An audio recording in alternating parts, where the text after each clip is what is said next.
To part two of the Lata'if, the nafs, or the seat of the lower desires, it keeps us attached to the earth, and when we lose control over our desires, we lose energy through this latifa. And ways to increase our energy here is through overcoming negative emotions such as jealousy, greed, and our need for material possessions. So here we need to follow the rules and choose our sex partners wisely. And when we place the right hand firmly on this area and we chant any of Allah's attributes that speak to the issue at hand, we can increase the energy flow in this area. For example, let's say you've been concerned about uncontrolled sexual desires. You may want to chant Ya Sattar, Ya Hafidu, the one who shields and the one who protects, as often as possible to help subdue these desires. The sir, or the ego, it keeps us attached to the earth.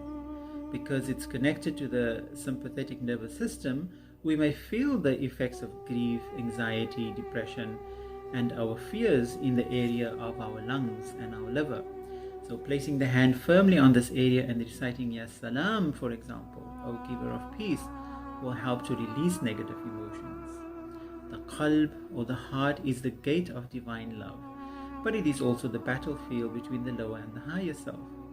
So the heart needs constant purification of bad intentions and ridding itself of any form of love that is not connected to divine love. So a good practice here is to place the right hand over the heart and to chant Allahu, Allahu as much as possible to rid the heart of attachments and brokenheartedness. The ruh, or the higher self, is the Allah within us. It's the seat of mindfulness.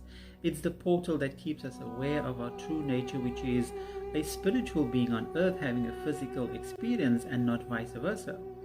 And when this portal is blocked, we neglect to remember Allah and service to others, and we become more self-centered and selfish.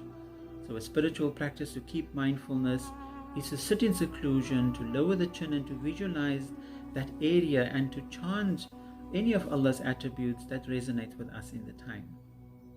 Khafi is the third eye, and by closing our eyes and visualizing a light shining like a small dot from between the eyebrows, we can increase the light so that our intuition can become sharper.